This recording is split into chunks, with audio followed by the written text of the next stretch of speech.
Welcome to the Hopenning, the place where hope is happening, with your hosts Fran Cadrone and Marina Theron-Monnery.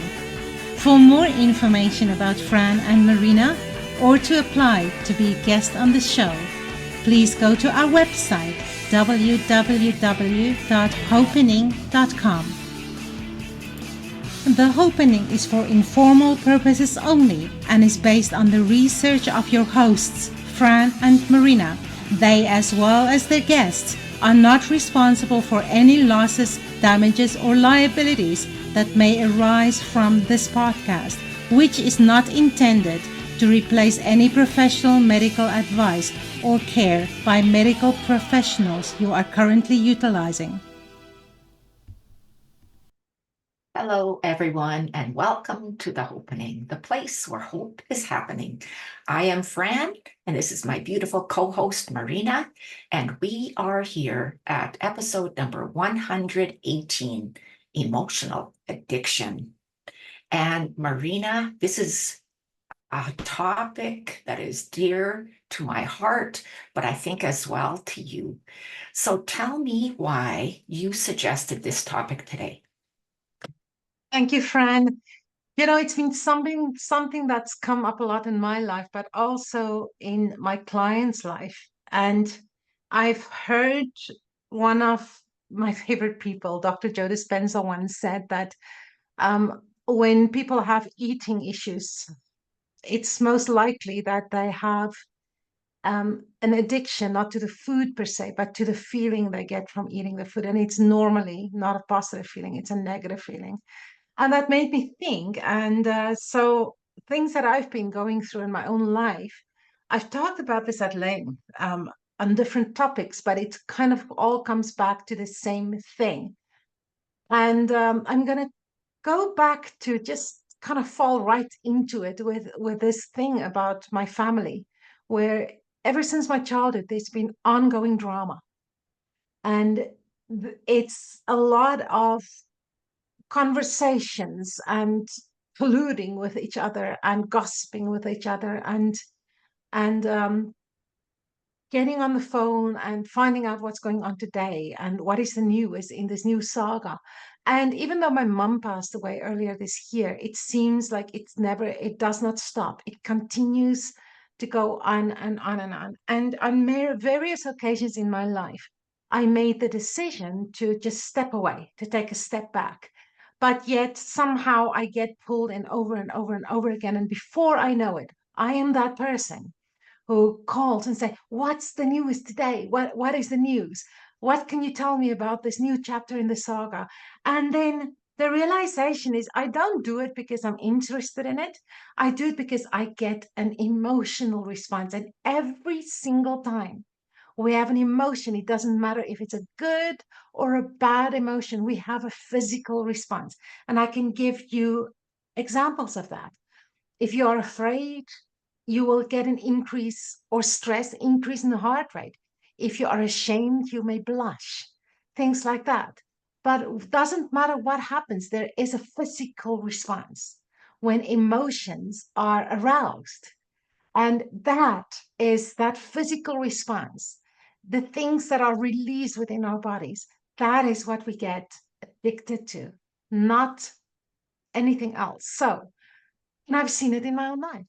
It would be a quiet day, and I am missing the drama. I'm missing that emotional response I get from the drama. And facing that gave me the ability to say, no more, no more. I am not, I don't have an addictive personality.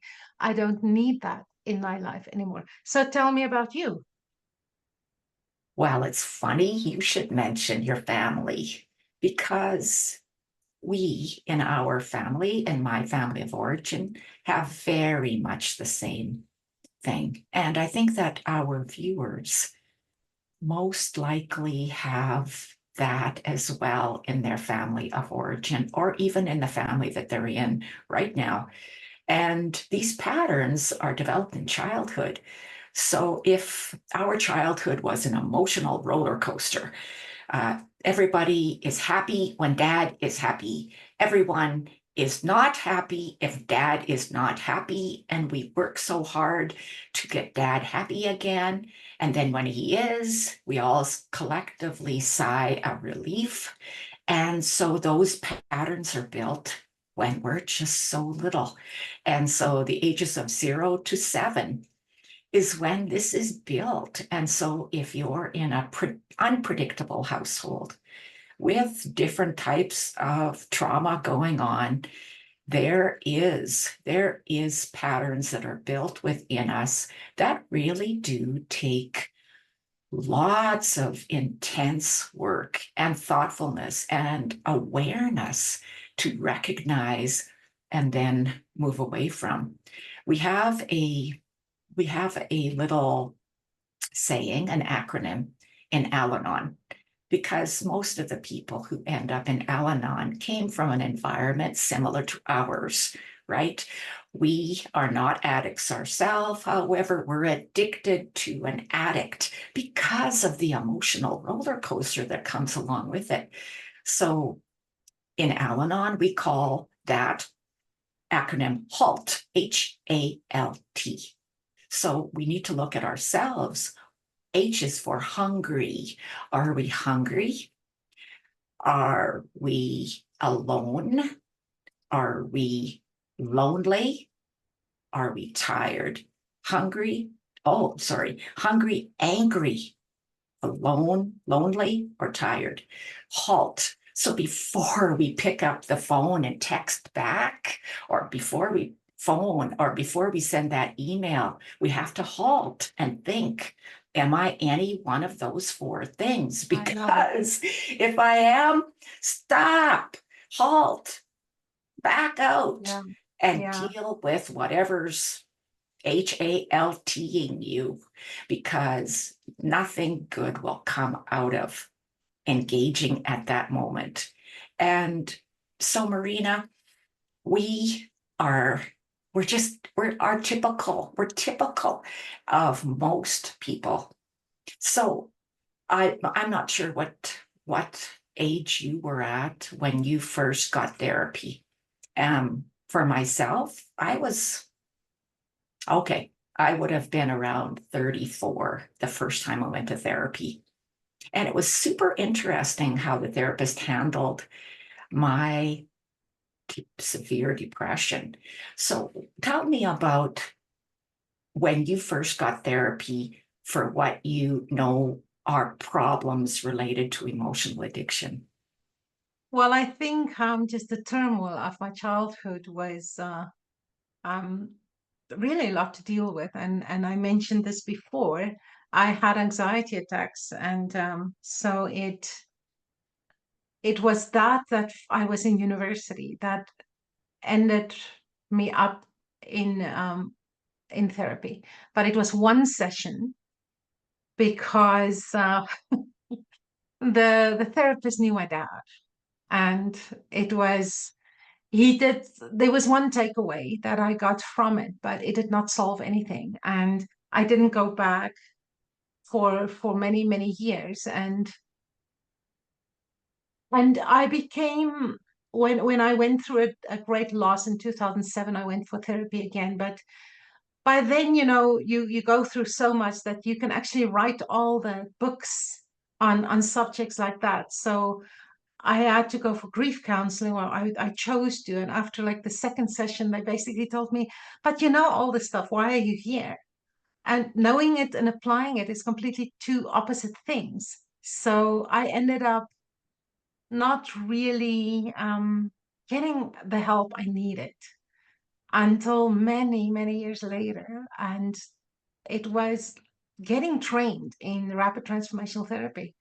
During that training period was completely transformative for me because I developed habits. I want to call them tics over the years and vices to help me cope.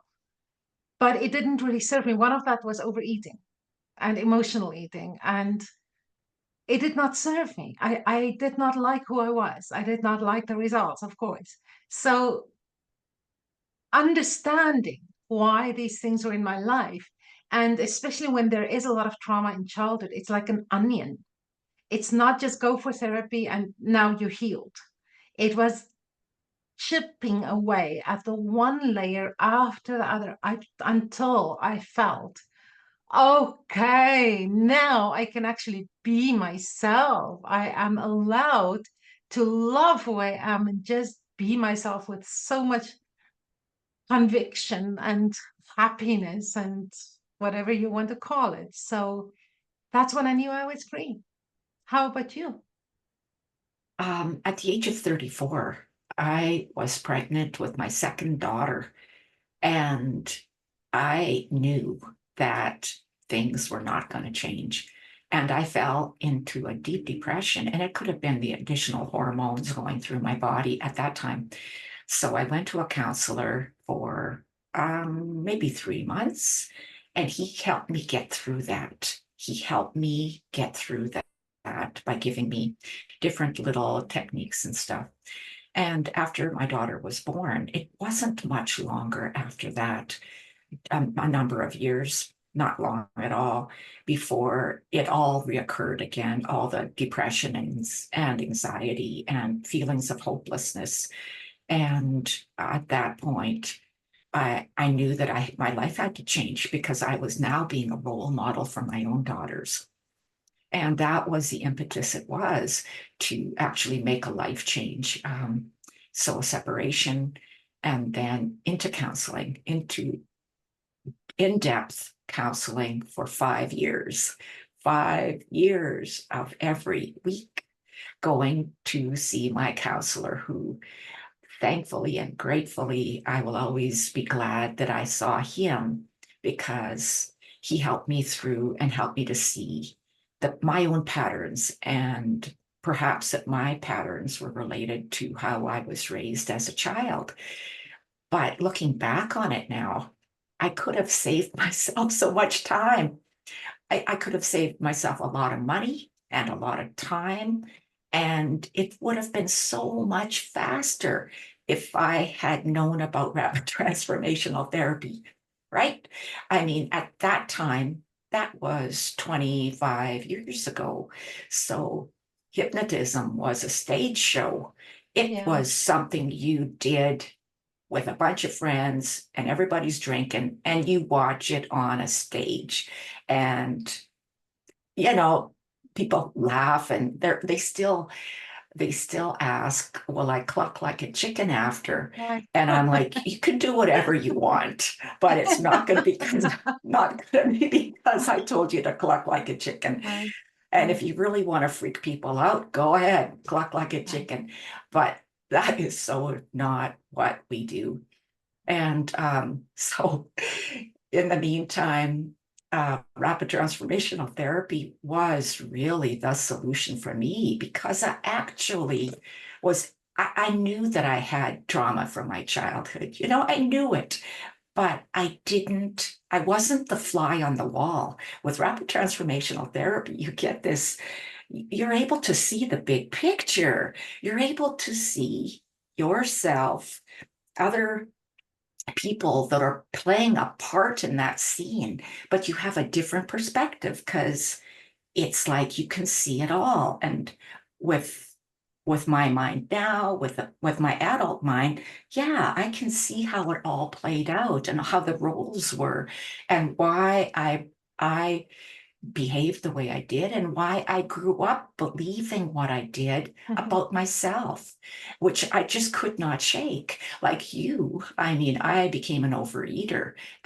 at certain points in my life. I was an overdrinker and did other things too much as well to numb my own sense of pain, right? So that everything was just fine and happy. But uh, when I grew to understand that I didn't want to do that anymore, food became the addiction of choice.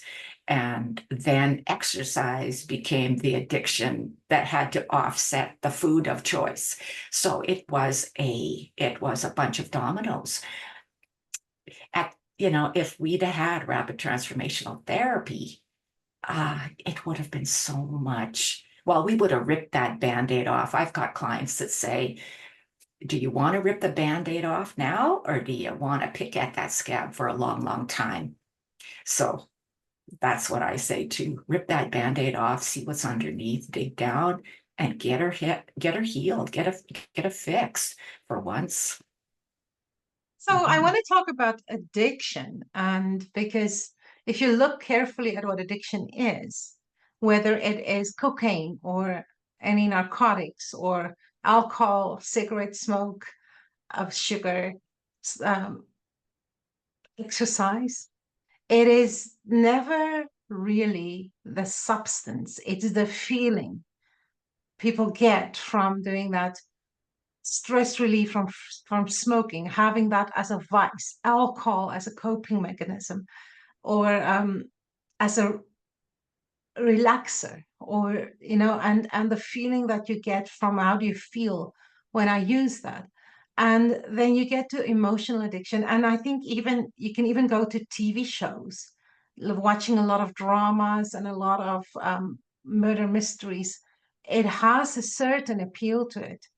And I was even on the weekend, you and I were supposed to meet when I got a news bulletin. And I don't watch the news, but I get them on my phone about a certain event that happened. And I went down to my husband and I said, quickly find a news station because we don't watch news to see what's happening. And before you know it, it's half an hour to the point where I didn't even notice my alarm go up that I'm supposed to meet with you. And you had to send me a message like, are we still meeting? And I'm like, oh my gosh, I was dragged in again by that emotion, that sensation of, oh, what just happened? And watching that, and my goodness, playing games these days, that addiction of and how they get you. And I've done that is, oh, you're now in this competition, and if you win so many more games, then you win this prize. It's not a real prize. It's just a psychological prize. So, but you get addicted to it. You're like, oh, just one more. Let me just see if I can beat the next level. And before you know it, you wasted hours on something that is really not living. It is diluting you from living your full potential. So when it becomes an emotional addiction, again, food. I see so many people who are obese, who are absolutely addicted to the way they food eating makes them feel. If they come from a very controlling childhood, food eating in secret becomes their vice. It gives them power. If they were deprived as a child, and now they can eat whatever they want as much as they can, it gives them freedom. Sometimes when they felt really lonely, eating became like this big blanket of warmth and comfort that they put over themselves. And it's when you deal with those things, with the emotions, it's not the food, it's not the act of eating, it's that feeling, that warm, fuzzy feeling, the control, the power. That's what the real addiction is. And guilt. People can be addicted to guilt. So, as a therapist, what do you see? Mhm. I wanted to read to you a little bit out of this book, The Molecule of More. Mhm. And it's written by Daniel Lieberman and Michael Long. And they have a little part here in the middle. It's called Addiction. It's worse than you think. Addictions are hard to treat, harder than many other psychiatric illnesses. With other illnesses such as depression, patients want to get better. There's no question about it. But if a person is addicted to a drug, he's not so sure. He may share the sentiment expressed by St. Augustine. While he was carrying on an affair with a young woman, he prayed, Lord, give me chastity, but not yet. Oh. So Yeah. that's the thing, right? It's like, I think it is very common that our clients really want to be rid of whatever it is that is causing them to eat, to not have the body. Usually it's to not have the body that they want, right? So um, I just want to be able to fit that pair of jeans. I want to be able to sit in an airplane seat without a seatbelt extender. I want to be able to sit in a regular chair. You know, some of these things, I want to be able to sit in a regular chair without feeling like it's going to break. I want to be able to be comfortable in my body no matter what I'm wearing. So, all of those ideas, all of those wants, they're heartbreaking, right? It's really heartbreaking because, yes, I was an overeater, but I was an overeater at a time when my bones, my joints, my knees, my hips, my back were still able to exercise. But if we have gotten to the point of in our addiction where our body is the size that we can't exercise anymore because our knees have carried too much weight for too long, or our hips, or our back, or whatever it is, you know, arthritis might have set in. They truly are at a disadvantage. And it's not that they're lazy people. Often overweight people are the hardest workers. They work so hard at whatever it is they do because they want to go above and beyond so that people will love them, so that they can feel like they're worthy. So they'll put in long hours at work. They will do the extra mile doing this, whatever job it is. They'll be the best mom. They'll have all the cookies and brownies and stuff when their kids take it to school for those certain event days. These are good people who have an addiction. So when I see my clients, I tell them that, I reassure them. I reassure them that I know, I understand that it is something that they truly do not have control over. They do not. And unless it is dealt with, this will become something that plagues them until they get some type of a disease where, yes, their body will slim down, but it's not in a good way. It is not. So that's what I see in my clients. I see people who are desperate, they're struggling, and they have tried many other methods to release the weight for good, and it comes back. It will come back unless the trauma is dealt with and successfully looked at. And that small child, whoever it was, whatever age you were, what I was, as long as that small child gets the therapy they needed at the time when it happened by being here as an adult, then that can be fixed. Then, yes, yes, yes. And it doesn't matter what the addiction is. That's what I see. Mhm. So with emotional addiction, it's to the level that I've experienced it, that I see it in clients, is when there is this ongoing drama that plays out over and over again. I think of the time we sold our lake house a year ago, and part of the reason why is life became so isolated there that there was always a drama somewhere that was created. This one says this, that one says that. You did something and that one doesn't speak with you. That person calls that one and says this about you. And it reminded me a lot of my natural family. And the realization that the drama, the addiction to creating that drama constantly around you was something I had to get away from. And maybe I was running away from not dealing with it, but it worked out for the best. But what I see is what's still going on is in university, I discovered soap operas. And I remember The Bold and the Beautiful. I don't know if it's still ongoing. I know it went on for decades. And I would have this routine. I would go to the gym, but while I'm getting ready to go to the gym, it's half an hour. I would watch The Bold and the Beautiful. And then I'm like, oh my gosh, I cannot wait for tomorrow's episode. But nothing really happens. I can miss a month of not watching one episode, and the drama is still exactly the same. Nothing really happens. So after a while, it's almost like I got fatigued, and I decided this is a waste of time. I'm not watching that again.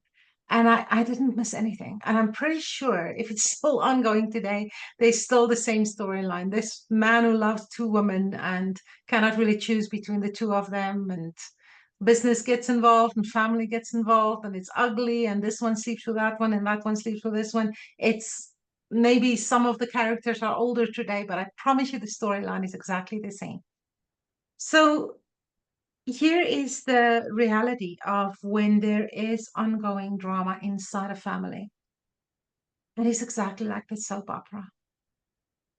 But the effect it has on you as a person, that's where the trouble starts. And I will never in my life forget something my mom told me.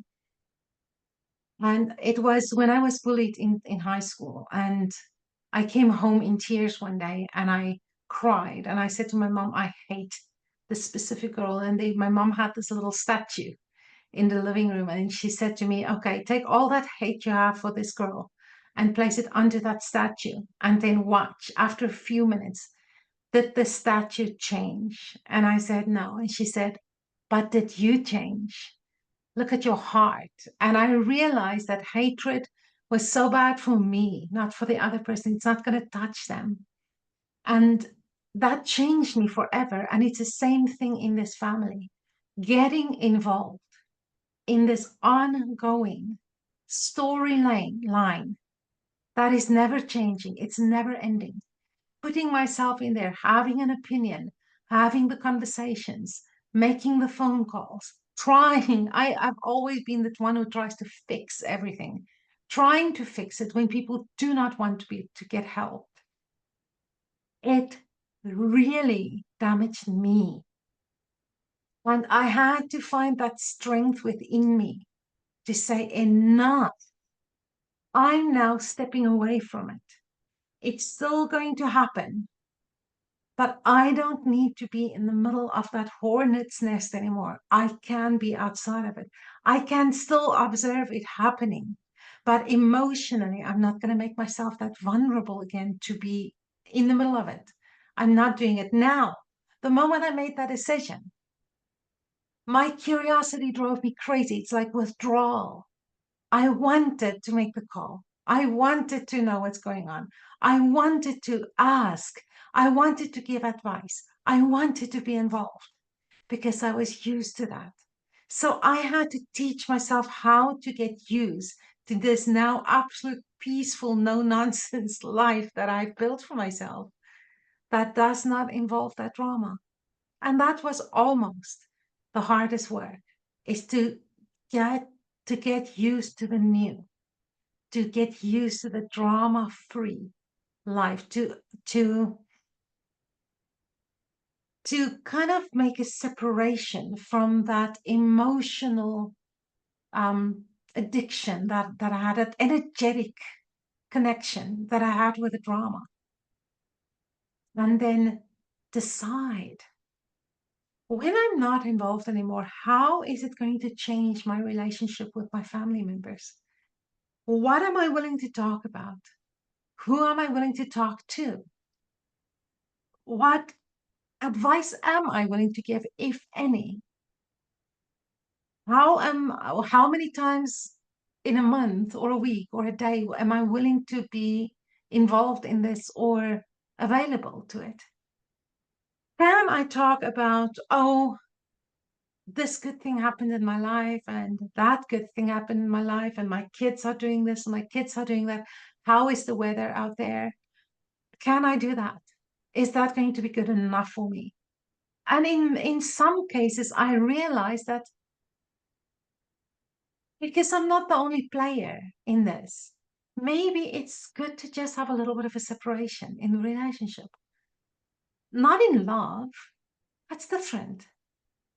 But because I cannot allow myself anymore to be addicted to that ongoing drama that at the end of the day has nothing to do with me. I Mhm. just need to stay away. I just need to celebrate what I have. And that's another point, to focus on the life I have, because the life I, adult Marina, built for myself on the completely opposite side of the world is a life of beauty and harmony and love and success and life that movies are made from of. That's who I am. I'm not that anymore. That is over. And I'm not going to leak my energy anymore towards that, because once I give in and I start to get involved, it taps my energy. I'm exhausted. I don't have time to put energy into the things that actually gives me life and hope. So it's hard, some hard choices and then follow through that had to happen. You said something super interesting there. Choose which hard. Both are hard. It's True. hard to stay Yeah. away, but it's hard to get involved. Choose your hard. Which one works best? It's the choosing to stay away or to choosing to stop or to choosing whichever it is, whatever the addiction is. But I also want to say that you also need to put something back in, because if you just cut something out, something will vacuums do not like to be empty, right? So if you cut your family out, you need to put something back in to fill that time. And luckily for you, you have your grandson, you have family that's close by, that give you nourishment, right? That feed that part of you that needs to be included, that needs to be accepted and loved and wanted, and that Marina that needed to be nurtured, right? And you do have that family. You have those close family bonds as well as close friends who fill that need for you to be nurtured. So I want to encourage, if you have family members or other drama in your life that you want to be removed from because you're choosing your hard choice, fill it make sure you've got a plan. You've got a plan to fill it with something better. Because otherwise, you get sucked back into somebody else's drama, because that's what we do because of the patterns from childhood. So choose what it is that nourishes you the highest, the best, for your highest good, for your complete holiness and wholeness. Um, and whether it is your family close by, or whether it's family you have created to nourish you, for good friendships or good mentors, and like you and I, Marina, people who believe really strongly in what we give to the world, the healing, the nourishment that we give to the world. Surround yourself with people who think like you. Yeah, Yeah, it's a for lot sure. It's easier. that leaking of energy. But I'm thinking, Fran, in the rapid transformational therapy that we do, one of the most important part is that transformation where we now take the desire of the client and we turn it into a recording and we use their words. And if it is, let's go back to an example you used. I want to sit in an airplane seat. I want to sit fearless in a regular seat without the fear that I'm going to break it. Even though we don't use those negative words, I know exactly what we mean when we put the positive in there. So we make this recording telling them these positive things over and over again. And I call it the new radio station because our negative thoughts about ourselves is like a radio station that plays in our minds over and over and over again. So now you determine what is your new normal? And let's use my family as an example again. Okay, I determined, and this is something I actually applied. Okay, this family member that I am willing to talk with frequently. However, I'm going to be a shoulder to lean on. And then there's another family member that I'm willing to talk frequently with, but there are certain topics that's off limits. I will not discuss it. I will not discuss other people. And that is the boundaries I've set for myself. And it's working for me. So how does it feel? How do I think about it? How do I act? If somebody calls me and tell me, oh, I have a story to tell you about so and so, how am I going to act? How will I be? Will I have the courage to say, I'm so sorry, but I really don't want to hear this with all love and respect, but turn it on me. I don't like the way it makes me feel about myself because I will have an opinion that may be negative. So I don't want to go there. I like to be positive. So if we cannot keep that positive, I prefer not to be in that conversation. I'm not the kind of person that ignore phone calls. It's the only time I don't answer is if I'm busy with something. But to always be respectful, and the respect is for me, to respect who I really am.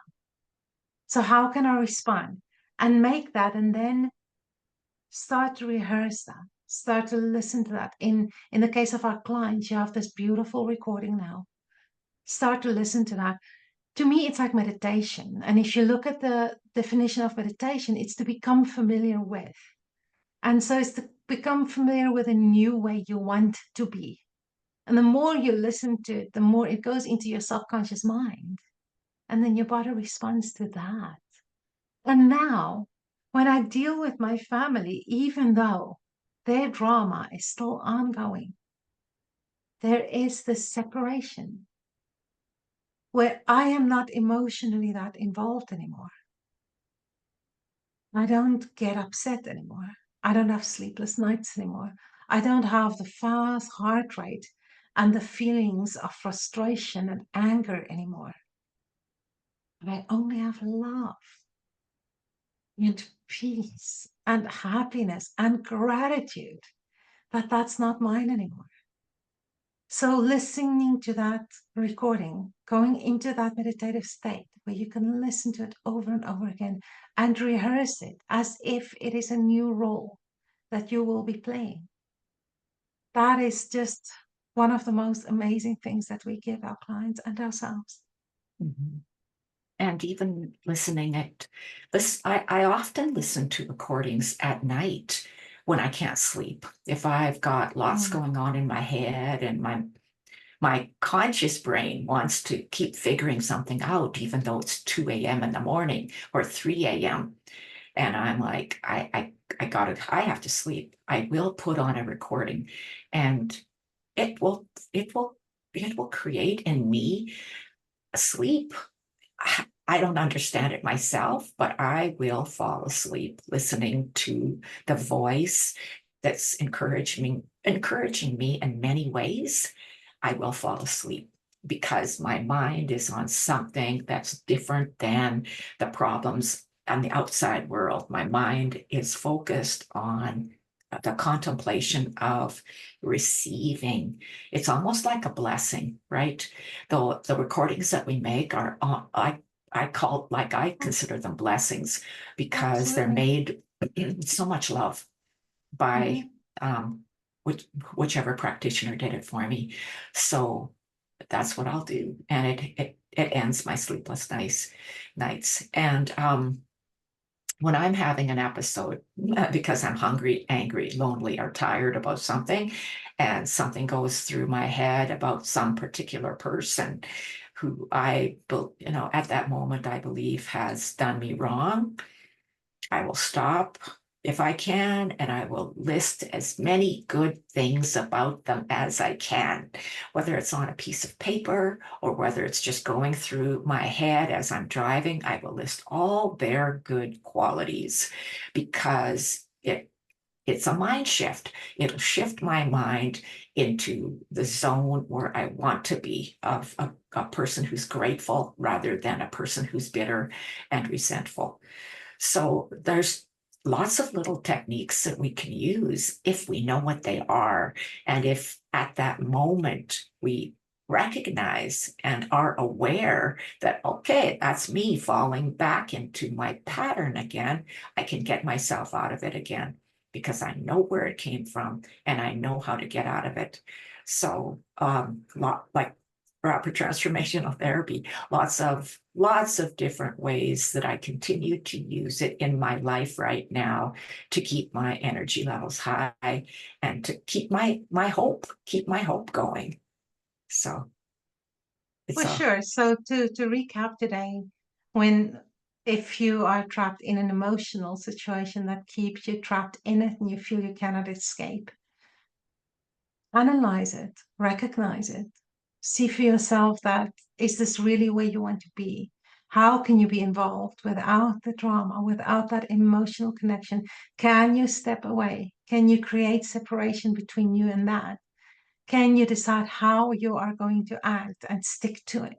Can you have boundaries for yourself so that you honor who you really are and have conversation with any of the role players in it and feel good about yourself when you get out of it? Can you have those boundaries? Can you also turn the volume down on it and step away from it? And if you don't speak with them for a week, can it be okay? Nothing will happen in your absence. Can you step away from it? And then can you have gratitude for everything you have that is not that? Because if you really go look at your life, the dramatic situations that you could become addicted to is a lot of times a very small percentage of what really is going on in your life that's positive, that's uplifting, that is living life to its fullest. And then always be very aware that we only have X amount of energy in our daily lives. Be very careful where you invest your energy. And if you invest it in the drama, it's a leakage of energy that does not serve you. So think very carefully of that. And that's my 2 cents. yeah, right. Remember, wherever you focus your energy, that will grow. Yep. So choose where you're putting your energy. Mm-hmm. Are you putting your energy over here? Do you want this drama to grow, or do you want these blessings to grow? So make that choice. And we're here to help. Reaching out to Marina or myself, we're here to help. So thank you, Absolutely. Marina. Yeah, do you have one final word of hope for anyone who struggles with emotional addictions? Don't try to battle it by yourself.